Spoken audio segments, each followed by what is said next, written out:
Good evening and welcome to our special coverage tonight for the GOP primary runoff. I'm Erica Glover. The votes closed just about an hour ago, and right now we are watching those results slowly come in. So we're going to first check in with our reporters, including Kiki Gushu. She is joining us over at Darline Graham's watch party. We're going to take a closer look back here in the studio at the results that, like we said, are coming in at the big board. But what can you tell us? What is the atmosphere like right now?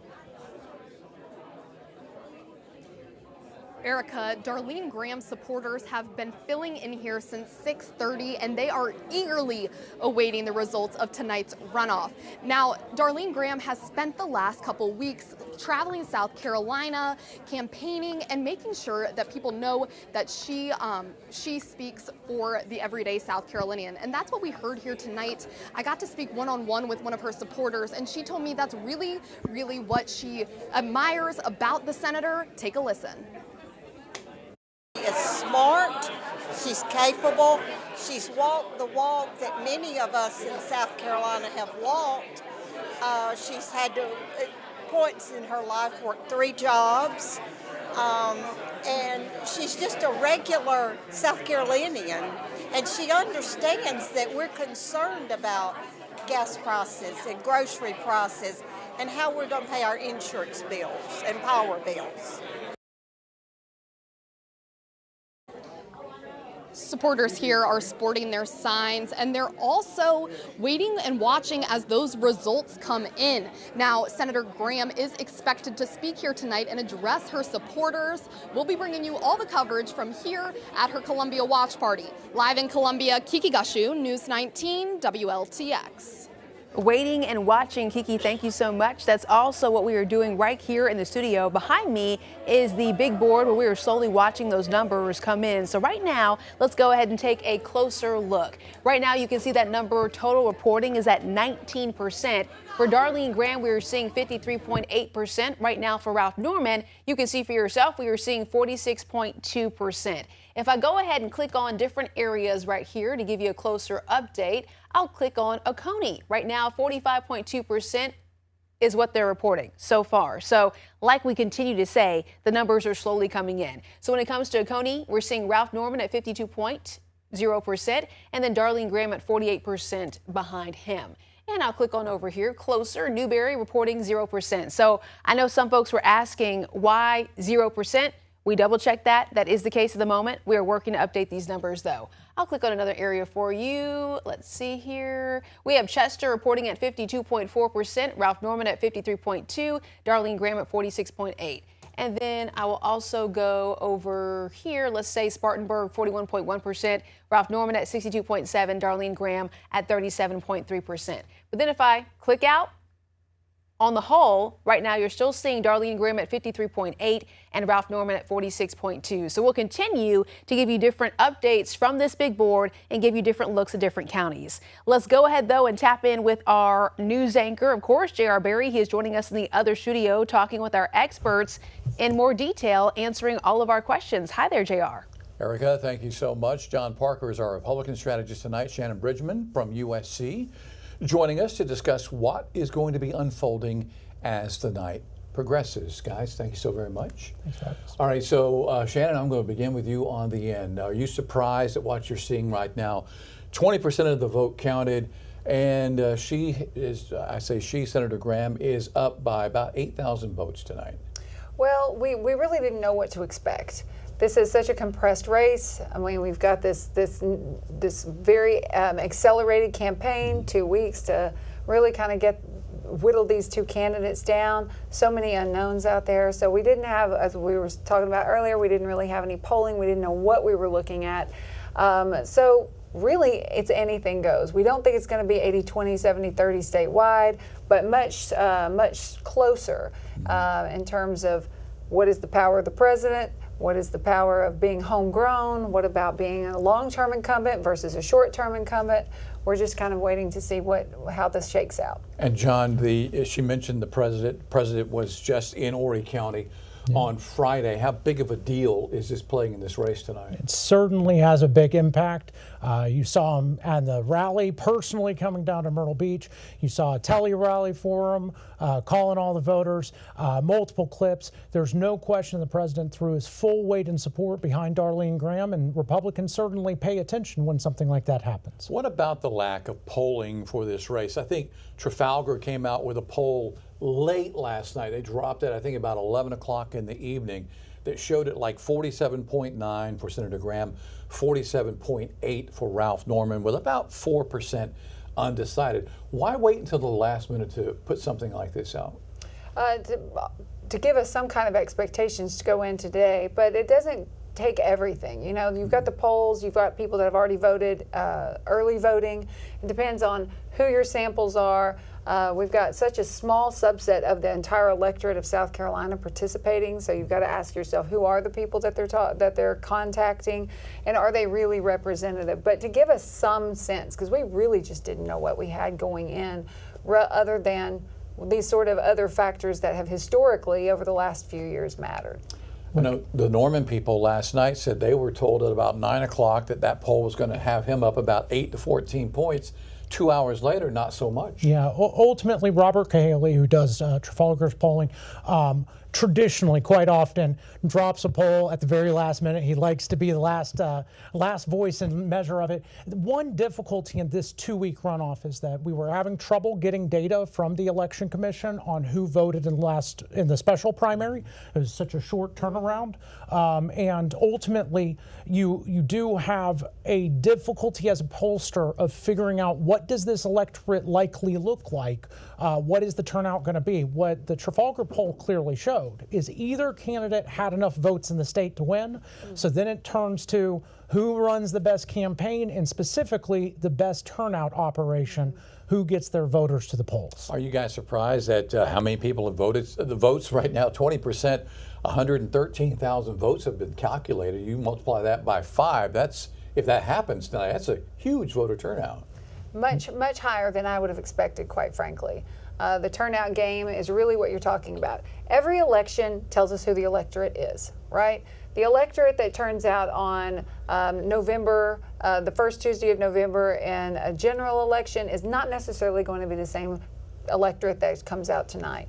So the fact that so many people either have stayed engaged in this process over this 2-week period, and their interest and their enthusiasm have persisted, that is a good sign for both candidates if they can get their turnout game going, or those who might have lagged behind and jumped back in.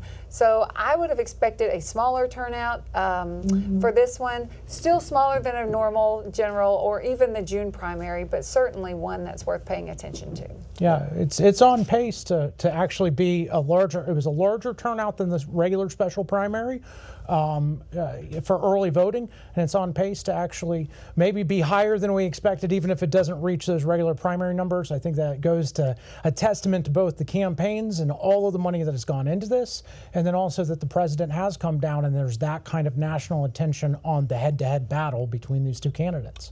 Go ahead. And it's also the nature of the seat itself. You're talking about a United States Senate seat.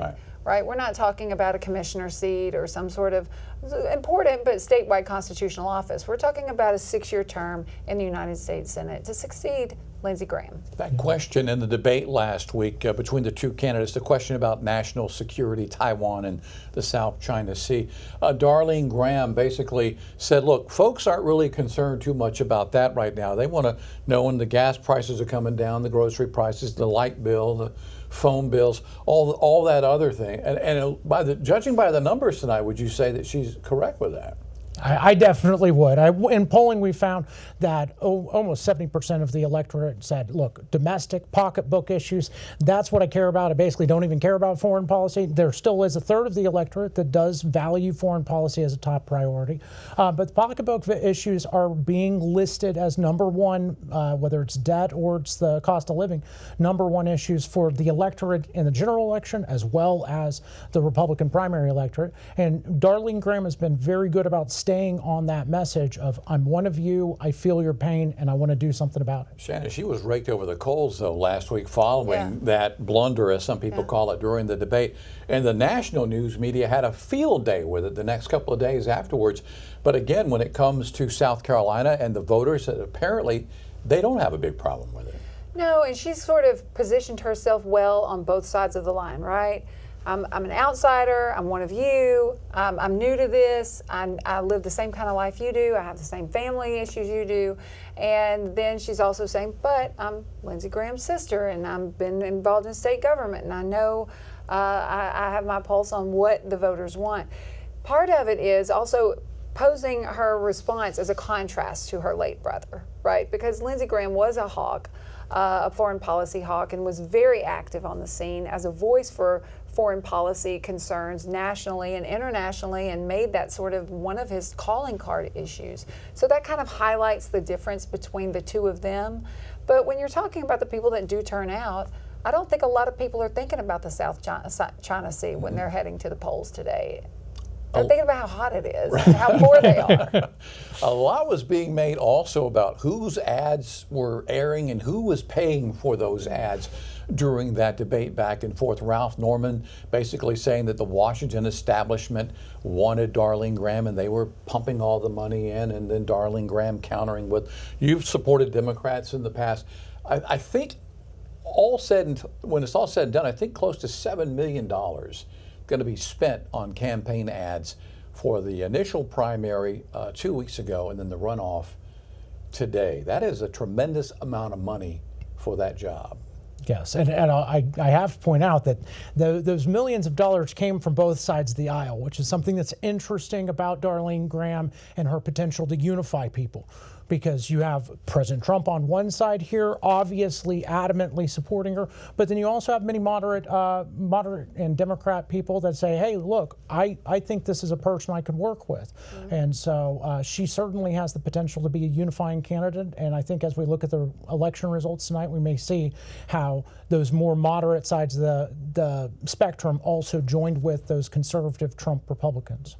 Right now, you see the numbers at the bottom of your screen, 54% to 46% right now.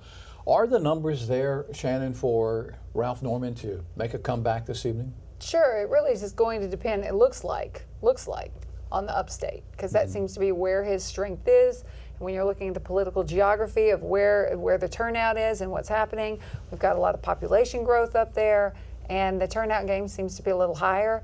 I was looking at it earlier and saying that his strongest areas of support aren't necessarily overlapping with his constituents, with his home district, which is interesting in itself. But yeah, theoretically they are there. I do think that, John makes a great point in terms of the power of the president's endorsement and her perceived, at least, we don't really know, but perceived ideological moderation. We know that Ralph Norman is very conservative, but can also butt heads with the party itself. Yeah, well, when you think about it, one part of Darline Graham's message is, I'm not a politician.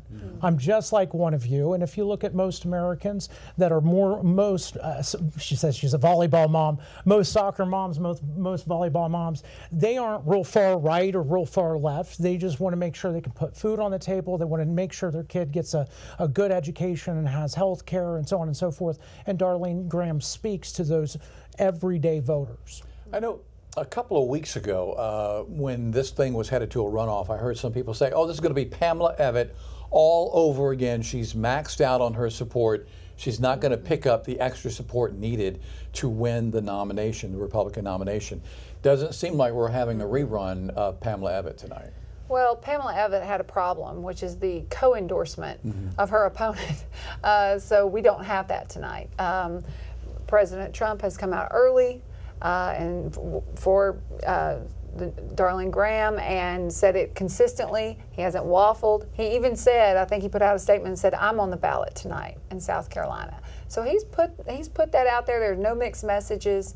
So I don't really think she's having the same kind of support. And it does actually help her that she isn't as well known, and she doesn't really have the record to pick apart. Maybe that Ralph Norman does. Yeah. All right. Well, I will say that she is right that President Trump much more than the gubernatorial race, right? He very much was, this is a referendum on me. Right. That's what he wanted it to be. It's an up or down vote. And so he does seem to see that and put his full weight. We didn't see that same level of full weight behind Pam Evatt. All right, we want to go back inside the studio. Erica Glover is at the big board with the numbers this evening as they continue to come in. Let's get an update on where things stand tonight. Who's got what at this hour? Erica? And another look at the big board right behind me here. Decided to go to York, where Ralph Norman is from. And right now you can see he is leading his home county. So 67.5% for Ralph Norman in York, where they're reporting at 23%, compared to Darline Graham at 32.5%. And again, York County. If I go on over to Pickens, okay, we have 58.1% for Ralph Norman and Darline Graham at 41.9%. But reporting here, the number is at 52.5%. So we still got a ways to go. The numbers are slowly coming into our newsroom. If I click out one more time to double check holistically how we look on the totality of this, 53.9% for Darline Graham. You can see the votes right now for her at 88,737, and then Ralph Norman at 46.1%. Total votes right now for him, 75,806. However, on the whole, we are looking at 37.2% for reporting wise, so we are still waiting on those numbers to come in. And if you look behind me here on the map, we can see the different areas that still are reporting at 0%. So we're waiting to see if those numbers are going to be updated. Just to let you know, we did double check that. As of right now, if it says 0%, that is correct. Another area, Edgefield, and then down here we have areas that are Dorchester and Jasper still reporting at 0%. If I go into Lexington, though, it's 12.5%. Darline Graham at 60.4%, and then Ralph Norman at 39.6%. Again, this is over in Lexington, where they're reporting at 12.5%. And then I'll go over to Richland County. They are reporting at 26.9%. We have Darline Graham. You can see for yourself the numbers at 56.7%. Ralph Norman at 43.3%. And then I want to go to Orangeburg. They're reporting at 0%. And Lexington, 12.5%.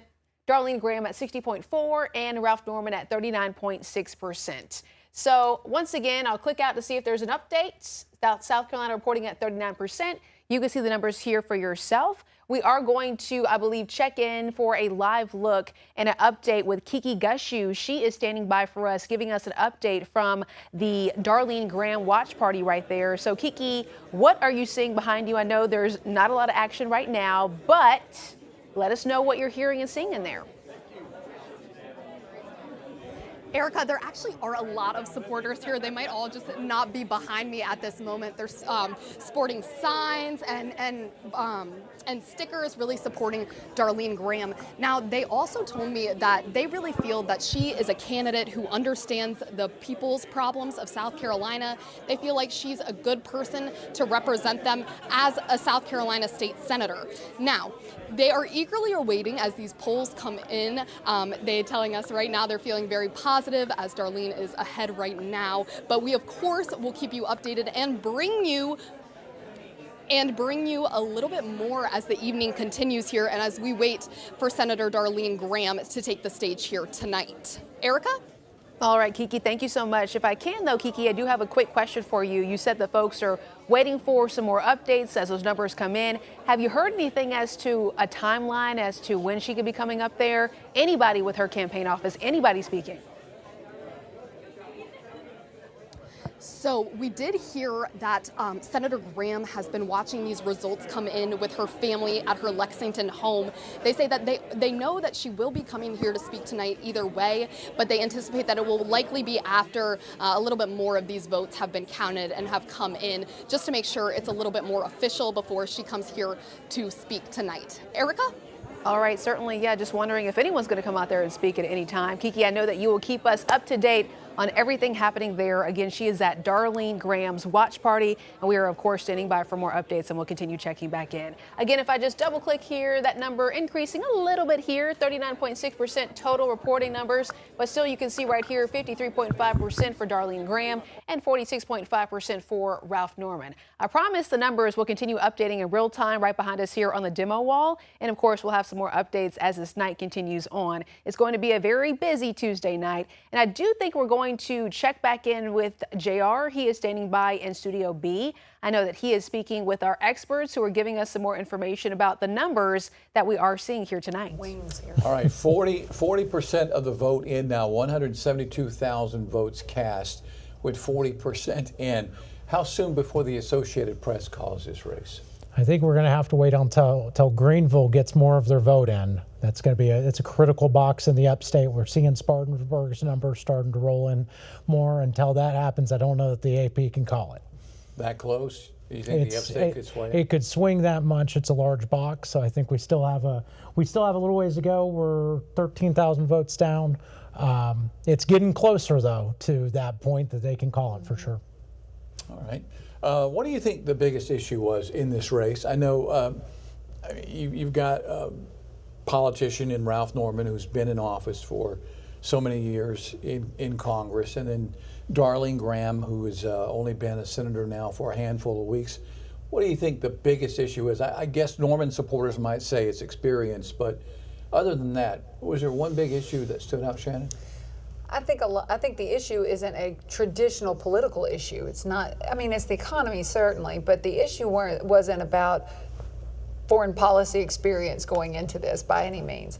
It's about who represents us, the Washington establishment, and Congressman Norman can put himself as an outsider. He's a real estate developer. All of those things are appropriate, but he's been in Washington, right? Mm-hmm. So Darline Graham has actually, I think, very deftly positioned herself as I'm going to continue I think one of her ads was, I'm going to continue the legacy of my late brother, while at the same time bring a fresh perspective. I'm an outsider, I'm an everyday mom. And so I think that just personality and presidential endorsements are our issues right now. Sure. Well, of course, again, the president can't be understated. The long-term Graham legacy can't be understated on one side. Any particular issues that kind of divided them? They're both Republicans, they're both conservatives, so the distinction was a little bit more shallow. There are things like life that there's maybe a little bit of daylight between them, but yeah. As we've been chatting, we're up to 50% of the vote tallied right now. It is still roughly a 13,000 vote lead for Senator Graham. Another half to go, and you think some of those votes, a big chunk of those votes are perhaps in the upstate? Perhaps in the upstate. If you look at Greenville right now, you have Norman winning with about 2/3 of the vote. No, more than that, 70% of the vote, with only 12% of the precincts reporting. That's 6,000 votes right there, and just that 12% that's reported. That's how big of a box it is in Greenville, and that's a very big gap. So, and while it's certainly getting more certain as we move through the night, there's still reason to hold on hope if you're in York cheering for Ralph Norman. I know they say polls are just a snapshot in time, and that poll that came out last night showing the race really separated 47.9 to 47.8, and then you see tonight 53% to 47%. How are polls this off? It seems like they're off a good bit. That's the name of the game. You're talking about the smaller the population of who you're going to find. Where do you find them? What are the methods? How do you locate those people?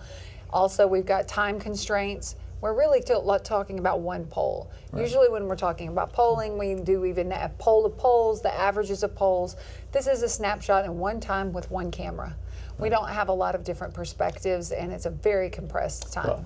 Also, I want to throw out there, polls have a margin of error, right? And if you look at the numbers right now, we're kind of right there in that sort of margin of error plus or minus 4 points. If it's a 50-50 race, well, we're under 4%. Take a look at what just happened. 58% reporting now. It is 113,000 to 107,000, just like that. Graham is at 51%. And Norman is at 49%. A big chunk of votes just dropped from somewhere. I'm not sure exactly where. I can't tell if those are those Greenville numbers that I was just referencing again. There's not as much of Spartanburg that's outstanding, so he's still down. They got to come up with another, what is that, 5,000 votes or somewhere in that ballpark. Does that remain in the upstate? Quite possibly. I think Shannon was talking about earlier, this is very much a geographic race where we're seeing it shape up into more clearly geographic than I would have expected between the upstate and basically much of the rest of the state. How big of a deal are endorsements in a race like this? You can't get any bigger than what Senator Graham got with the President of the United States and Governor McMaster. Ralph Norman, though, he gets the former governor. He also gets some of his former competitors from a couple of weeks ago.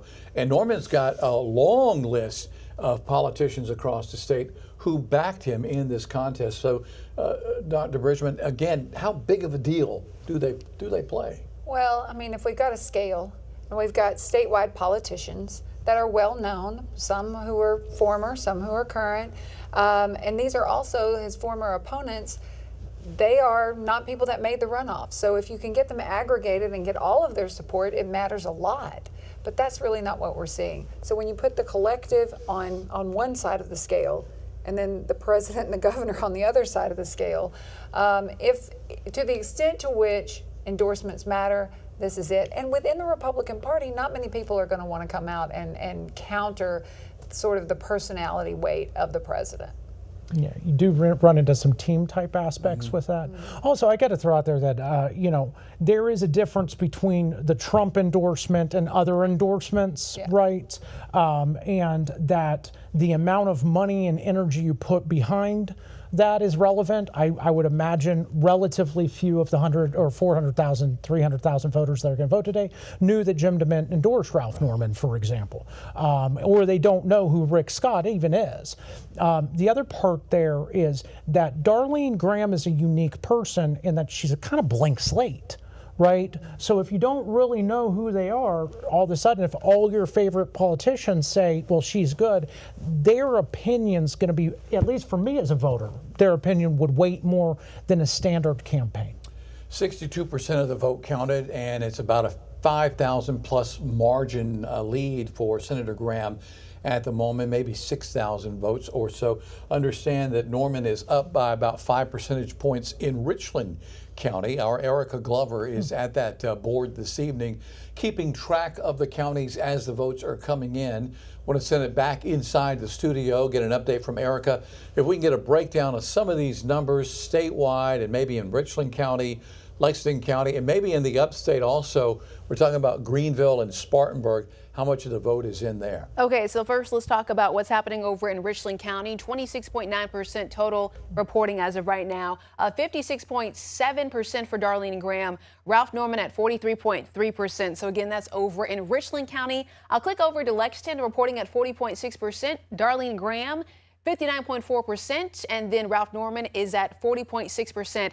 This is over in Lexington. If I go over to Greenville, let's say 54.3% reporting right now. Ralph Norman in the lead in Greenville at 68.2%, and then Darline Graham at 31.8%. But again, Greenville, that's where that's happening. And if I go over to York County, they're reporting at 38.0%, 38% over in York County. That is where Ralph Norman is from. You can see 66.4% for him, and then Darline Graham at 33.6%. I'll also go over to, if it lets me click one time, hold on. Oconee is reporting at 96.8%. They are inching very close to 100% reporting over in Oconee. Ralph Norman at 51.8%, Darline Graham at 48.2% in that particular county. And then, okay, so Fairfield reporting at 40.9%, Darline Graham at 55.2% for Fairfield, Ralph Norman at 44.8% again in that area. And then I will go over to, let's see one more time, Sumter reporting at 81%, Darline Graham in the lead there at 66%, Ralph Norman at 34% for that area. And again, I'll double check here. On the whole, 57% reporting for South Carolina, Darline Graham at 51.4%, Ralph Norman at 48.6%. So we are watching these numbers in real time as they come into our newsroom, and we'll continue updating the big board right here. And a little bit later, we're going to once again check in with our News 19 reporter, Kiki Gushu. She is working on getting interviews as we speak. She is at the watch party for Darline Graham, so of course we are standing by for any updates from her. But for right now, we're going to take a quick break and we'll be sure to join you in just a moment. So stay with us right here for our extended coverage of everything you need to know. Stay with us.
Good evening, and thank you so much for joining us here on WLTX Plus for our special extended coverage of tonight's GOP primary runoff. So the polls closed at 7 o'clock. It is now 9 o'clock, and a lot of the different counties are reporting 100%. Overall, though, we are seeing 85% total reporting for the state of South Carolina. You can see here, Darline Graham is sitting at 52.3%, Ralph Norman at 47.7%. I do want to mention that we are waiting to get an update from Ralph Norman's team. We have camera crews there, and we are going to take their message any moment. But first, let's go ahead and check in with News 19's reporter Kiki Gushu. She is joining us live at Darline Graham's watch party. And I know you've been speaking with folks out there, Kiki, who are supporters. So what do they have to say as we inch closer and closer to seeing more of these numbers being reported? Erica, these supporters are eager and excited. They're watching and waiting, but they have a lot of enthusiasm. We've heard some random bursts of cheering out in the crowd tonight, and a lot of them telling me that they really just support Senator Darline Graham as an everyday South Carolinian. I want to give you a little bit of a look. They've started kind of celebrating here, getting excited, awaiting Senator Darline Graham to take the stage and give her message. But I did want to give you a little bit of a listen. I caught up with one of her supporters a little bit earlier to talk about why she means so much to some of these supporters here tonight. Take a listen. I just think that Senator Darline Graham, she has so much compassion and love in her heart for other people. I think she'll be a warrior for the people of South Carolina. And I think once elected, people are going to really love her. And of course, Congressman Ralph Norman, her opponent, pointing out her lack of experience. But Darline Graham says that her inexperience is one of her main benefits. She talks about knowing the struggles of the everyday South Carolinian, being in these communities. She's from over in Lexington. So now we're just waiting. We're waiting to hear these final results come in. Her supporters here definitely very excited as we wait here tonight. And of course, as soon as she comes out to speak, we will bring you that, and I will continue to update you through the night. Erica? All right, Kiki, thank you so much. I do have a question for you there, because now we're hearing cheering from where you are. The Associated Press just called it Darline Graham, they say, is the winner. Right now, that number at 52.3%. So do you hear any more cheers behind you, Kiki? And I do want to find out, when do you think we could be hearing from Darline Graham? Okay, Erica, they did tell us that it'll be anytime after 9 o'clock, after she won the race, which you're letting me know just now that she has. So we're expecting her any minute here. And of course, we're going to bring that to you. But yes, lots of cheering, lots of excitement. They've calmed down a little bit. I think they're just waiting for her to get here and address her supporters. And we, of course, will be bringing that to you. Live here in Columbia, Erica, Kiki Gushu, News 19, WLTX. All of this happening in real time, the breaking news right here on WLTX Plus. Kiki, thank you so much. Okay, so we are going to stand by for an update from Darline Graham. And keep in mind, as I said, we're also standing by for any kind of update from Ralph Norman, from his crew that is up in Rock Hill. Let's, though, go ahead and check in. I don't want to waste any time. Let's check in with J.R. Berry. We have a team in there. They are going to be giving their perspective. Hey there, J.R. We got the breaking news.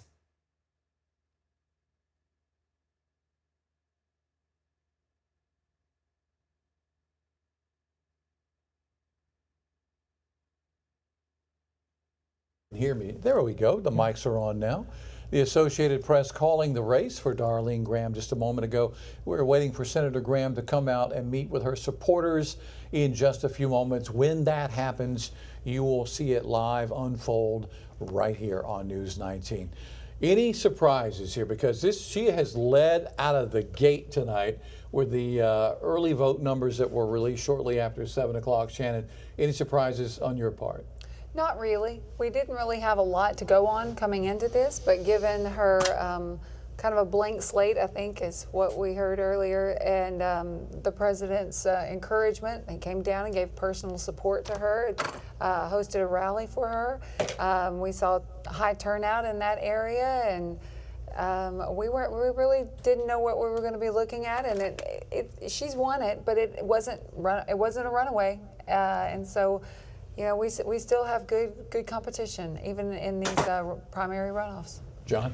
It was a neck and neck race in the polls. You can clearly see one of the interesting things is President Trump's visit to Myrtle Beach absolutely had a huge impact here tonight, helped usher in that win. It is a definite statement on the power of the president and the Republican Party today. And I don't know that I would say there was any surprises, but it certainly settles a question that voters have asked. Right. So. She is the sitting senator in South Carolina, but again, she was appointed to that position. But in November, voters will now choose and will elect a woman as a senator in the state of South Carolina. It will be Senator Darline Graham against Dr. Annie Andrews. Historic election, Shannon, for South Carolina. Yeah, it's the first time we will elect a female governor either way. So as a member of the sisterhood, congratulations. So that'll be wonderful for us. It's sort of an unconventional way to get here, but one that's very exciting nonetheless. And we'll just see kind of how Annie Andrews, Dr. Andrews, has had a year to campaign against Senator Graham, but this is a different Senator Graham. And so we'll see how that campaign shakes up, and it'll be interesting to see how they go back and forth and how they frame themselves to the voters. Which I got to point out that Darline Graham has been a politician for less than 40 days, or run for office for less than 40 days really here. And to see her growth on the campaign trail, if you watched her speech at the Trump rally in Myrtle Beach, campaign rally there, just phenomenal growth. She's a quick learner, a quick read. It's going to be exciting to watch the next 60 days for her to run on or challenge or the race between her and Annie Andrews. Again, a historic night for a woman to be our next senator. And it's also historic because, keep in mind, that Senate seat has been in two people's hands since 1954. So whoever wins this race certainly could be our next senator for 10, 20. Graham's name may live on for many more years. Talk about the Graham name as far as what kind of role it played in this special primary runoff. I mean, obviously, voters, they know what happened with Senator Lindsey Graham, and they know this is his sister. But again, that name, when you see it on the ballot in South Carolina, almost like if you saw the Thurman name on a ballot in South Carolina, you would know the family immediately. Yeah, and it's interesting. When you think about political dynasties, no one really saw the Graham brand name as a political dynasty for sure, but and we might not see that. This might be a short-lived or medium-term effect, but it's not unusual to have a widow or a family member or even a child sort of inherit the seat by appointment after. It's just so interesting because it's been such a short, compressed term, right? Sometimes you serve out a year, sometimes it's a year and a half, sometimes it could be 3 or 4 years, depending on what race it is. But for her, she's riding her own coattails from the appointment, right? And even though we have an incumbent, she's been a short-lived incumbent so far, essentially for the voters, this is an open race. You're going to have some people that see this as a continuation of the late Senator Graham's legacy and Darline Graham's new tenure there, and other people that go, we don't really know much about her, and we don't know that much about Dr. Andrews either. So having an open Senate seat in the state of South Carolina, this particular Senate seat, and to have 2 women contesting the seat is really sort of, it's an interesting moment in history to watch and be a part of, to see how this goes with the citizens. Which that's one of the things I think we saw tonight with the Graham name, and she mentioned it at the rally, that she's keeping on the same staff as Lindsey Graham, that there's going to be a continuation of the stellar constituent service that South Carolina has come to expect out of that U.S. Senator. In addition to that, you have the president, you have the governor, you have Senator Tim Scott, one of the most popular senators in South Carolina history. All of these people rallying around this blank slate certainly filled in a picture, I think, for many of the voters that said, look, Southerners believe in coming from good stock, and Darline Graham must be from good stock, even if I don't know it well. How big of a referendum for President Trump was this, though? I mean, here comes the commander-in-chief to Myrtle Beach last week. Gas prices on the national average more than $4 a gallon. Mortgage rates are not falling. The ongoing conflict with Iran, but yet somehow he shows up in Horry County and pushes Darline Graham to the finish line here. Was this a referendum on his popularity and his time in office, Shannon? I think so, mostly because he said it was. And so he claimed that, he staked that territory out, and he would not have done that if he weren't very confident that she could and would win. The other part of that is, you know, we're talking about a subset of the subset of the subset of the electorate. We're not talking about a national poll having a referendum on President Trump. We're talking about asking voters for really the base of his party to turn out.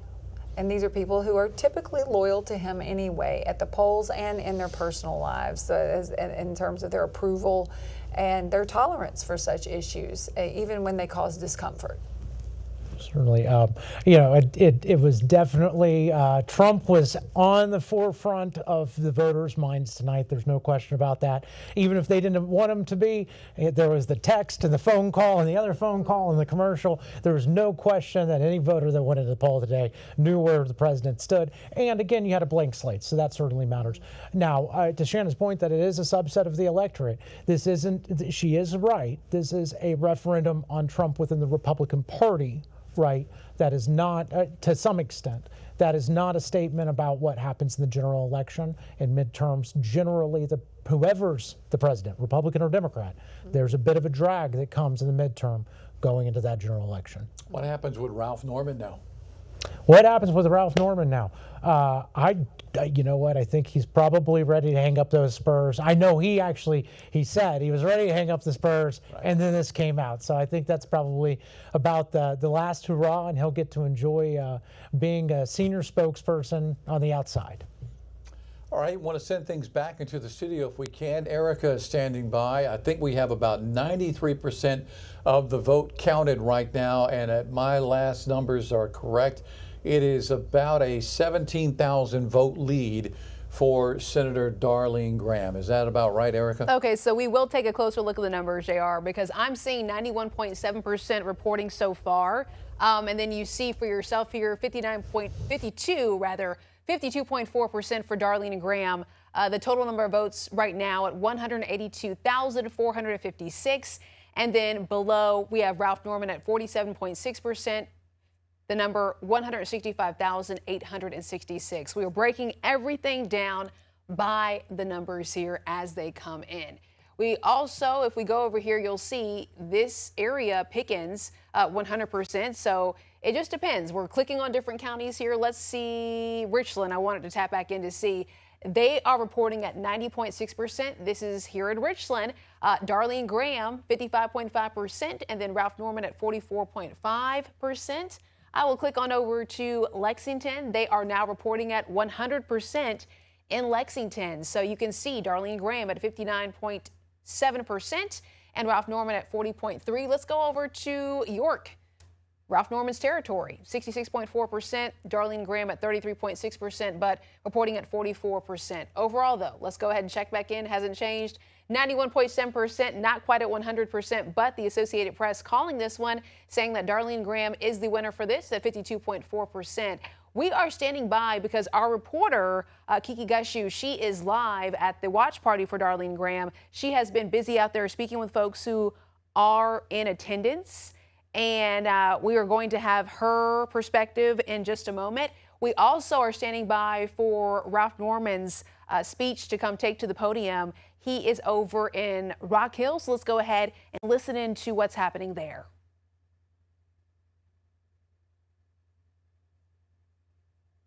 There you go. First of all, I want to thank everybody for taking the time to come out. This is a huge support that we will always be appreciative of. People that drove for a long way. Let me get my family up here. Folks, it didn't.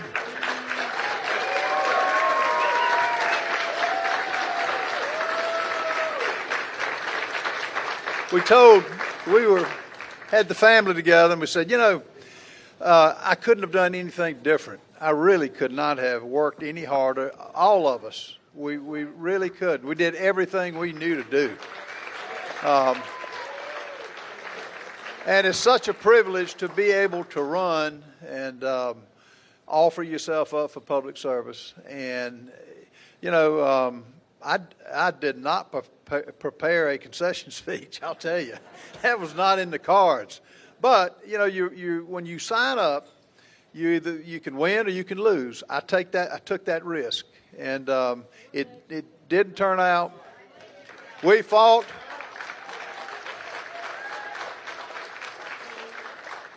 The patriots that really stood up for me, John Frederickson, Mark Sanford, Dan Bishop, Pat Harrigan, Rick Scott, Mike Lee, Nikki Haley, and so many others that just came to our Adam Morgan and Megan, and I don't want to leave people out, but I hate it for the state. I really hate it for the state. I don't hate it for me. I don't hate it for the family. We're going to be fine. But we did this for service, and I hate it for the state. But South Carolina made their decision. We had $8 million spent against us. We couldn't come up with that much money. But people were great to me. All of our money came from South Carolina and from my personal account. My opponents, the money came from outside PACs. I mean, it's a fact. I'm not being critical. It's just the PACs that were against, to me, freedom. It's Democrats. They got what they wanted. I get that. But the president got involved. He has that right. That's his prerogative. As I told, his policies are good. I never understood why he got in this race to beat, but it is what it is, and I'll accept it. We will, something good, and I've always said something good will come out of this. I don't know what it is, but something good will come out of it. So I think we'll move on. I'll help this state in any way I can. But we could have broken the chain of so many things in a good way. But I accept it, and don't like it, but I accept it, and I appreciate the people who got involved with us, and I will forever be grateful for each one of y'all that supported us. You put up signs. My congressional staff, all the staff I'm on the campaign staff.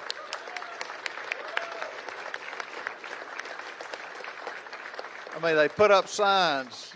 Alan, everybody just did what they said, and I will call when I get through this. I'll call and congratulate her. And as I said earlier, I'm going to support the Republican. I'm not supporting a Democrat. So I will support her, as Darline, as best I can. And and as I told her, and I told our family, there won't be any tears at all, because we knew we did everything we could do. So we'll live to fight another day. I want to see this. I care about South Carolina. I want to see it as free of a state as we can get it. And who knows what will come out of all this. So thank all of you for what you've done and for what we will do together. And my role it will be in something else. It won't be in the political arena. But we tried. We did what we could, and that's the reality. I will tell you one thing. When we found out that we lost, Ralph said a prayer, and we need more of that. Yeah, we do. And one of the things that lifted me up, and the whole family, really, the people who called me were saying prayers. I mean, this was a prayer crusade of a campaign, and so I took a lot of solace in that, and I always will. It's faith, family, and freedom. That's what it's about. So, y'all. I don't know whether we have any food left or any drinks, but if we do, you help yourself. Y'all are the true patriots. You are the true patriots in this state. And again, I'm honored to be a part of this. I'm honored that y'all would help our family. You're a part of our bigger family, and you really are. So Godspeed to everybody. Thank you for what you're doing. We're always, again, grateful for the ones that put your time, your tithe, and your talent toward making this a reality. It did work out, but something else good will come of it. So Godspeed all of you. Thank you.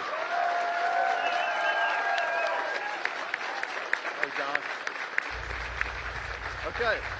All right, there you have 5th District Congressman Ralph Norman conceding the race tonight to Senator Darline Graham. In his remarks, he said he hates it for the state of South Carolina. He's not sure why the president got involved in the race.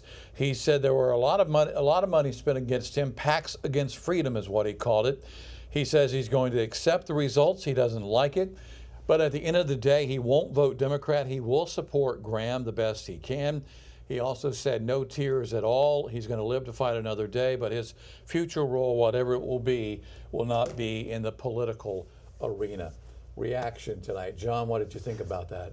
Well, one thing that's certain is Norman said he was running against the establishment. It was a battle against the establishment. I got many of those texts. And when you run against the establishment, you just might lose. And we saw that tonight. I'm glad to hear him. It's hard when you have millions of dollars spent to beat up on you. It's hard to hold that back immediately.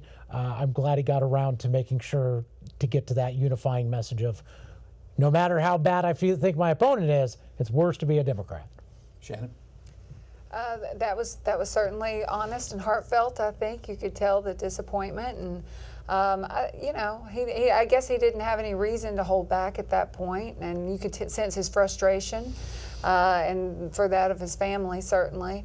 But it is when you have this kind of money. I think one PAC in particular spent almost $1 million in and of itself. I think associated with the MAGA group. So it is hard, and he, putting his bona fides out there as homegrown, that's good for his long-term legacy. And I agreed. It was good that he kind of sewed it up in a unifying front. But, I can tell, considering how much he was beat up on, and he did. He ran against the establishment, and quite frankly, he performed well. Clearly, he's upset that the president got involved in the race because he said, I don't know why the president got involved. Yes, he did. And the president definitely got involved. The person who knows the mind of Donald Trump, I'd like to meet him. So. Well, and the president got involved because the president wanted to get involved. That's right. He made it about himself, trying to test his own strength in friendly waters. And I would say South Carolina Republican politics are friendly waters for President Trump, and to test his own strength as he struggles maybe in some other polling and, facing a strong midterm. The idea that coattails don't last in the midterms. Surge and decline is what we call it in political science, that they all suffer in the midterm. So this is a good ego boost. It's good for him to pick a winner, and that's good. When you pick fights with the president, you can't be surprised when the establishment might not reward you for it. Yeah, I have to point out that Ralph Norman certainly was not an easy vote for the president on the big beautiful bill. That's not in recent history. That's not something that's forgotten. Loyalty matters.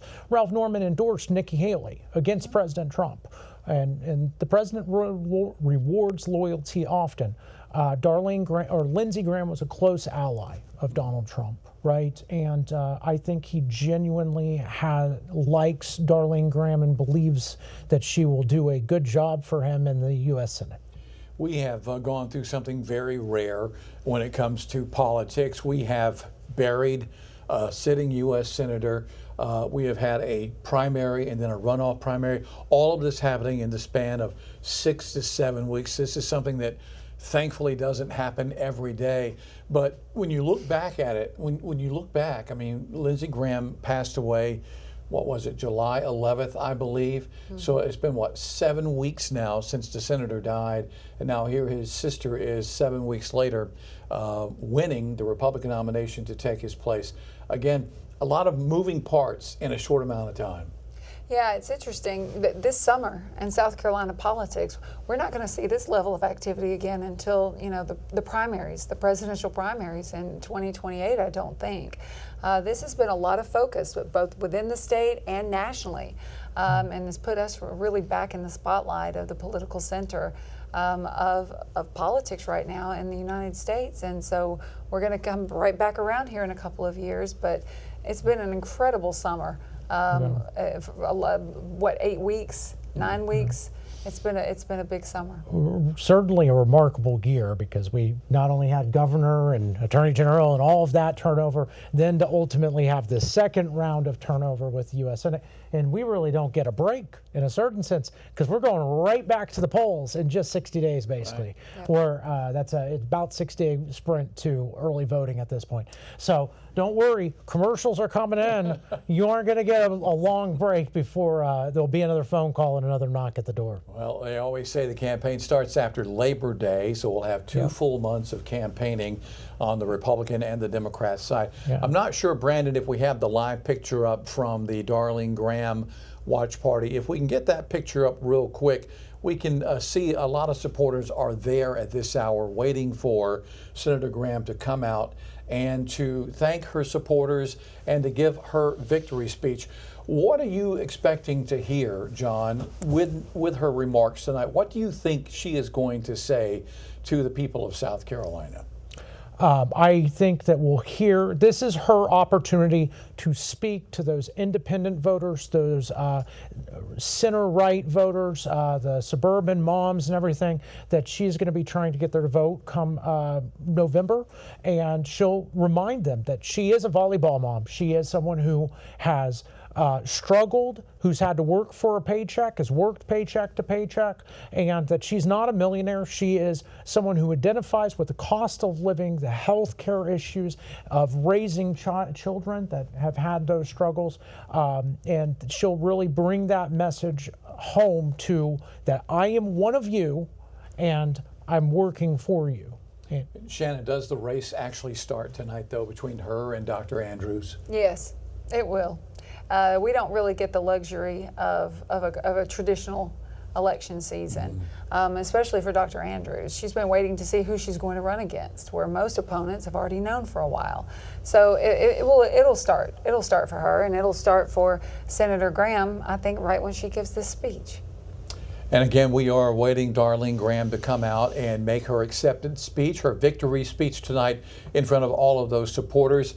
About 95% of the vote has been counted. Erica Glover is in our studio this evening, keeping track of everything on the big map that we have there.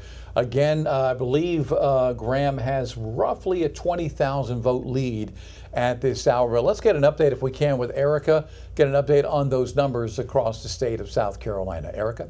All right, JR. Yes, we are taking a closer look at those numbers across our state of South Carolina. 95.1% of different counties are now reporting. 95.1%.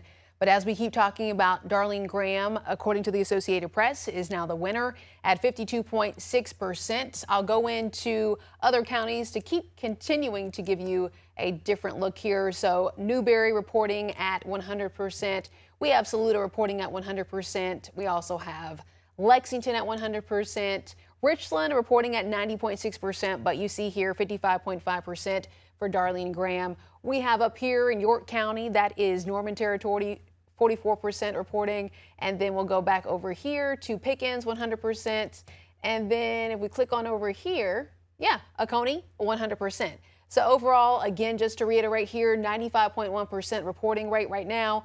Again, 52.6% for Darline Graham, 47.4% for Ralph Norman, who we just heard speak. Also, we are getting some more emails with different statements here. One of those statements coming to us from the South Carolina Republican Party, and they wrote in part that now it is time for Republicans to come together, to unite, and to work to expose Democrat candidates for the radical liberal that she truly is, talking about Dr. Annie Andrews, so they're not mincing any words. We also heard from Ralph Norman, and you all shared your response to that as well. So we are waiting to hear from Darline Graham any moment now, and that is where our other reporter, Kiki Gushu, she is set up. We are standing by to get her perspective and to hopefully hear from folks who are not only in attendance there. We heard a lot of cheering going on at 9 o'clock on the dot there when we got the breaking news update. So we're going to make sure that we take her her speech at any moment now. We are standing by for that update.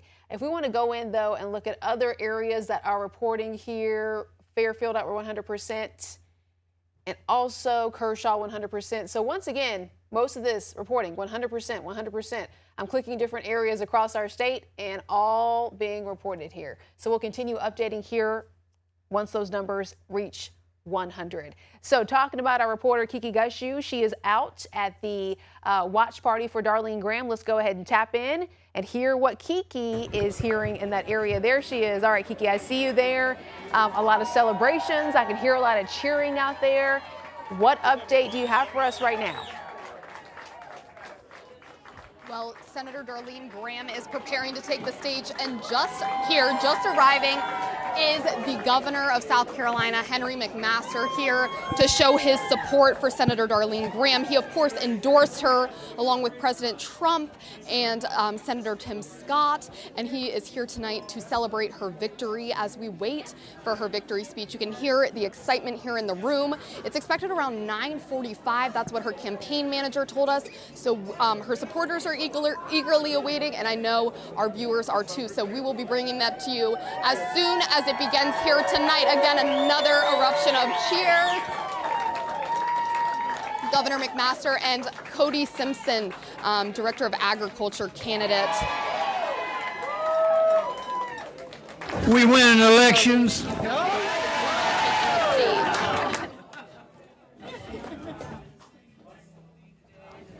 Mike, can we kill the house music, please? Let you take a listen. Thanks. Wait, I'm gonna come up. Y'all behave for a couple of minutes.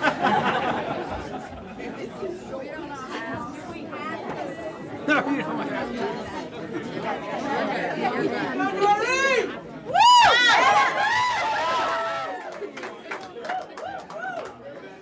We pick winners.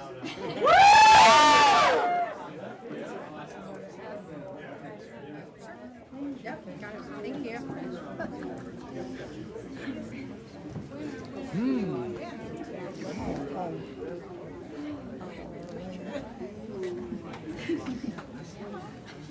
This is still Graham country.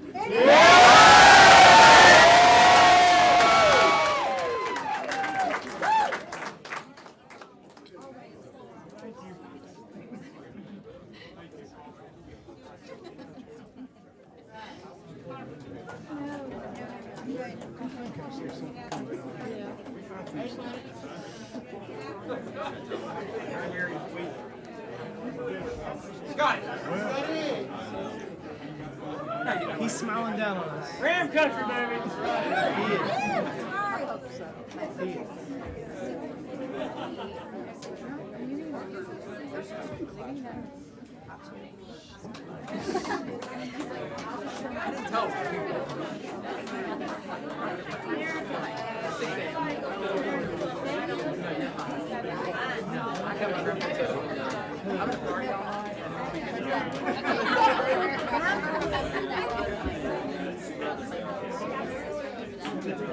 All our buttons.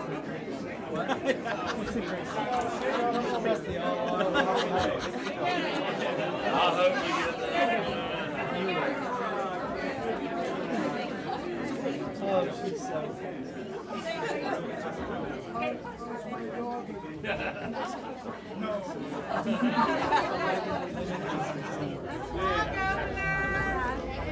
All right, there you see Governor Henry McMaster making the rounds as well.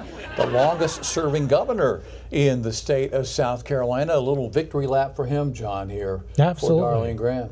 Well, again, whether Henry McMaster, Tim Scott, Joe Wilson, I mean, kind of go down the list of popular politicians. you and of course President Trump, tonight is a big night for those politicians that supported Darline Graham. So, Shannon? It's an establishment party, and it looks like they're having a good time. They're waiting, and you heard voices out there. This is still Graham country, and celebrating her win. And you're going to have, this is literally a visual backing of her, as they will stand behind her and throw their full support behind her. And I don't think there's anything to be surprised about here, and I think that she'll be a loyal vote for the party. I don't think she's going to be hard to fool with, I suppose, and she probably won't be the holdout vote for much. And she learns the ropes and develops her own style as she moves forward. And I think she's coming up right now. I got to say that this is the excitement of a team that's ready to come together and all Republicans to win in November is what it looks like to me as I look out at that excited crowd. Again, Ralph Norman conceding the race about 15 minutes ago, saying he, of course, will support the Republican nominee in this race in November. But South Carolina with a big history-making moment coming up on November 3rd as they will elect their first female senator in the state of South Carolina. Again, we know Darline Moore is Senator Darline Moore. We're talking about actual voters going to the polls and selecting a candidate, and that will be coming up in a matter of just a few weeks. All right, I believe the senator is walking through the door now and is making her way to the podium. Again, quickly, John, what are you expecting to hear her say tonight? That she's going to fight cost of living, or fight for a lower cost of living, a more affordable South Carolina, fight inflation, that she's one of us and she cares about us. Well, let's listen in live now to Senator Darline Graham.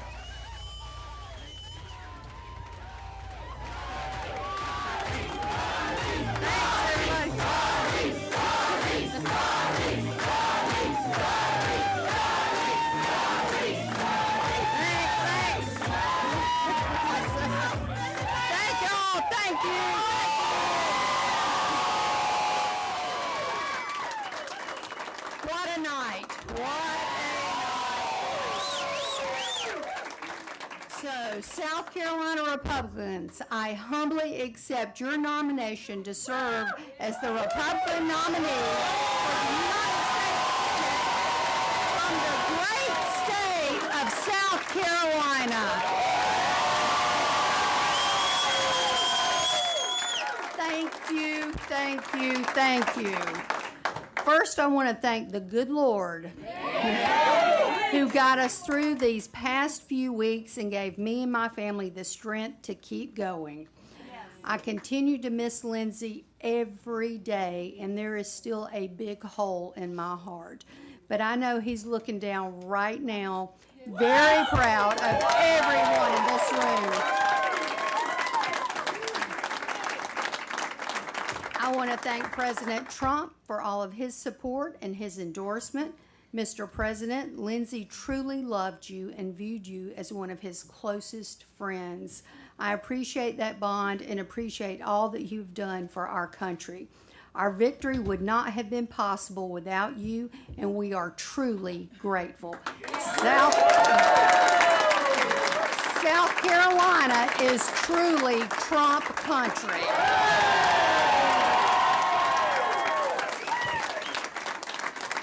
I also want to thank Senator Tim Scott, Governor Henry McMaster,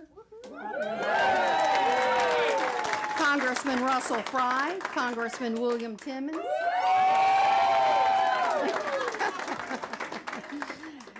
Jeannie Honeycutt, Cody Simpson, Pamela Evatt, Hugh Weathers, and so many more Republican officials and candidates from across our state for their support. Politics is a team sport, and without you, we would not have won, all of you. From the bottom of my heart, thank you very much. Senator Graham, we love you! Thank you. Now I want to thank Team Graham, who have worked so very hard over the past several weeks. And through your own grief and tears, I know I could not have done it without you. You are truly amazing. You are the gold standard when it comes to helping people in South Carolina. Thank you for your service.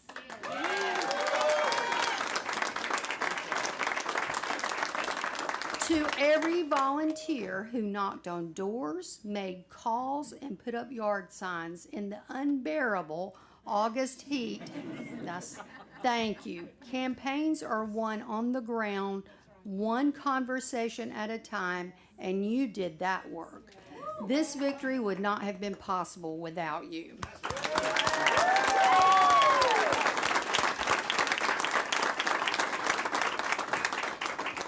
Now I want to thank my family. Larry, Nicole, Emily, Kyle, and my grandson Copeland, who's home in bed tonight right now, for standing with me. And most importantly, I want to thank everyone who prayed for me and voted for me today. So thank you all.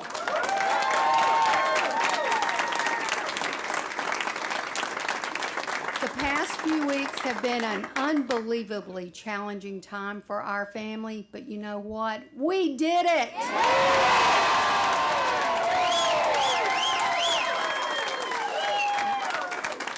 I have mixed emotions right now. I'm still feeling grief, heartache, and immense gratitude.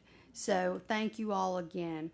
During the past several weeks, I've been amazed at the number of people Lindsay personally impacted and the legacy he left behind. Our state and nation are much better and safer because of him. Thank you, Lindsay, for your service to South Carolina and to this country. It's just not the same without you here.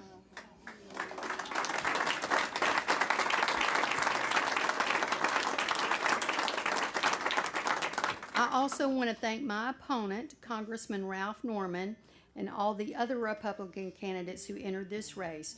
Running for office is not an easy endeavor. I have learned that the hard way. I admire and appreciate your willingness to serve. As South Carolina Republicans, we are part of a large and sometimes disagreeable family of conservative voices, right? But we know that our family squabbles are minor compared to the major differences we have with our Democratic opponents. That's right.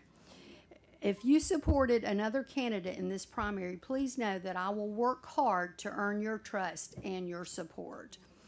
People are moving to South Carolina in droves to get away from the blue state policies of the Democratic Socialist. Yeah. I remember you. Massachusetts, right? We cannot and must not allow Democratic Socialists to gain a foothold in our conservative state like South Carolina. Tonight is a great victory, but it's not the finish line. In fact, it is the starting line for an even bigger fight which lies ahead. Liberals believe if they can defeat conservatives in South Carolina, then they can defeat us anywhere. Once again, they're coming for us and the South Carolina values we hold dear.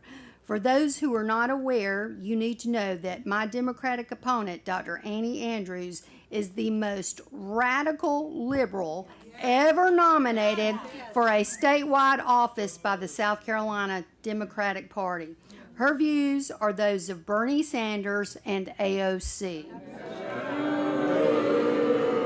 If you liked Kamala Harris for president, you're going to love Dr. Annie Andrews. No person in South Carolina has pushed harder for the absolutely terrible idea of turning confused little boys into little girls and vice versa than Annie Andrews. Gun control, government-run health care, abortion until the moment of birth, bad idea after bad idea, Annie Andrews backs them all. I have a different background and vision for our state. I'm a hard worker with a servant's heart. I grew up in the back of a bar and liquor store in one room in central South Carolina. My parents worked long, hard hours to make ends meet. We didn't take vacations. If they were sick, they had to get up and go to work because the doors weren't open, we weren't making money. My mother passed away when I was 11 and my father just over a year later. For the past 30 years, I've worked hard for the people of South Carolina, and for the past 7 years, I've led a state agency. And I understand the struggles facing South Carolina families because I've faced them too. As your senator, I will continue to work to grow our economy and put South Carolina families first.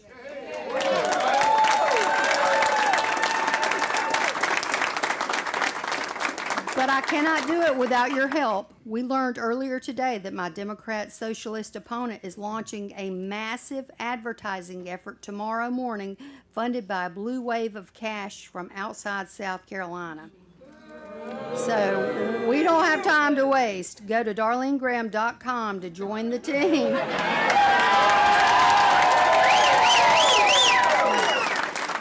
You know what I was doing there? Channeling a little bit of Lindsay, right?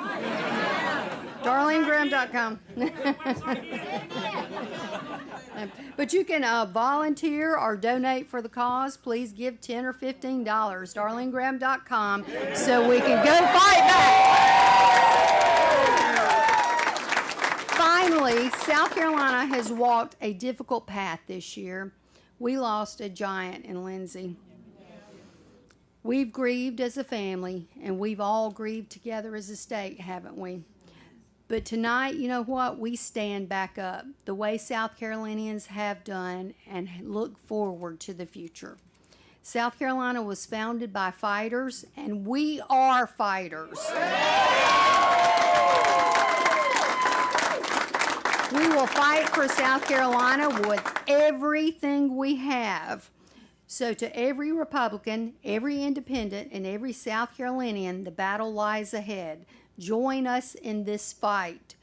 God bless South Carolina, and God bless the greatest country in the history of the world, the United States of America.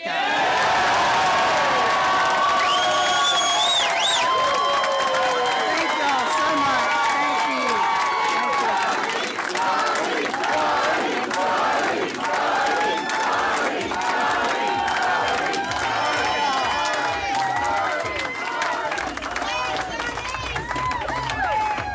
All right, so there you have Senator Darline Graham with her victory speech tonight. She started off by saying she misses her brother every day, and she's sure that Lindsey Graham is looking down on her, very proud. She thanked the president for his support in this campaign, saying South Carolina is indeed Trump country. She called the past few weeks challenging for her and her family. She says she is having some mixed emotions tonight about winning this nomination. She also said tonight is a great victory, but it is not the finish line. And then she started talking about her opponent in November, Dr. Annie Andrews. For her part, Dr. Andrews tweeted out, it is the sister versus the doctor, saying the field is set and I'm ready to bring this election home. All right, let's get reaction. Shannon, your reaction to what she had to say tonight. Well, we talked about when does the actual general election campaign. I said, I think with the speech, I think we just saw it. There was not much subtle about that. We saw a forceful speech coming out and highlighting the contrast that she saw, that Senator Graham sees right out of the gate. And I think they're off to the races, the race, literally. Yeah. You know, one thing we've seen with Darline Graham is, you know, this is a woman that 40 days ago lost her brother, grieving, gets thrown into a world of politics, and she has proven herself to be quite the tough woman and a real fighter. We saw that in the debates with the punches she threw with Ralph Norman, and then tonight, again, we saw a tough woman that is willing to fight. It's going to be an interesting 60 days, 75 days to the general election, and the voters better get ready. If you had to wrap up the night in just a few sentences, Shannon, what would you say? I would say literally the establishment gets behind her physically, figuratively. President Trump got his endorsement in, and it really put wind in her sails, and there's not a lot to attack her on. She doesn't have much of a record, but we'll see how she did a fairly clear job right there, placing herself where she feels like she needs to be in line with South Carolina voters, and so we'll see how she goes forward. Well, it's a big win for the establishment tonight. Again, Ralph Norman said, this is establishment, or I'm against the establishment. Obviously, it's a big night for President Trump, and it's the biggest night for Darline Graham. She's clearly ready to keep on with the fight to November, and I think we're all, I'll have my popcorn out to watch the fireworks. All right, Dr. Shannon Bridgman and John Parker. We're going to send it back to Erica Glover right now in our studio. Thank you both for your time tonight. I know you guys got to hit the road, so we appreciate your time. Thank you for having us. All right, Erica. All right, JR, thank you so much for that perspective there. We also want to let you all know that we do have a statement that we are going to take on the screen from Dr. Annie Andrews in response to what is happening here, the big breaking news regarding Darline Graham. So again, we are going to take that statement on the full screen. That way we can have a look at that. We're also going to hear from Dr. Annie Andrews right now. Have a listen.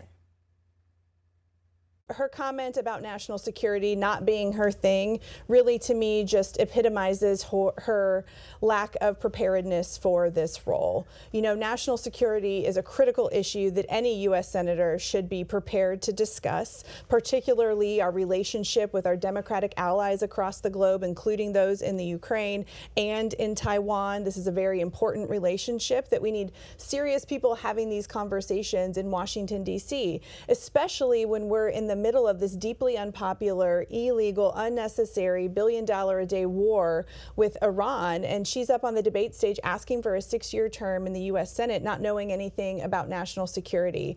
My view is we need to support South Carolina's active duty service members, military families, and veterans rather than engaging in irresponsible wars overseas. There's over 400,000 veterans here in South Carolina. They deserve a senator who has respect for the work that they've done, the lives that they've put on the line to fight for America's national security.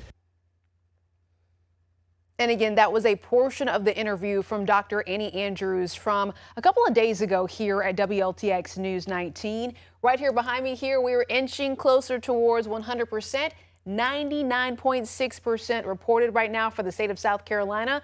Darline Graham at 52.4%, the Associated Press calling that. We heard from her. Our coverage, though, does not stop here. Coming up on News 19 at 11, we're going to have much more from Kiki Gushu and JR and all of our experts here and everything you need to know as we move forward and look forward to November. We'll see you at 11 o'clock.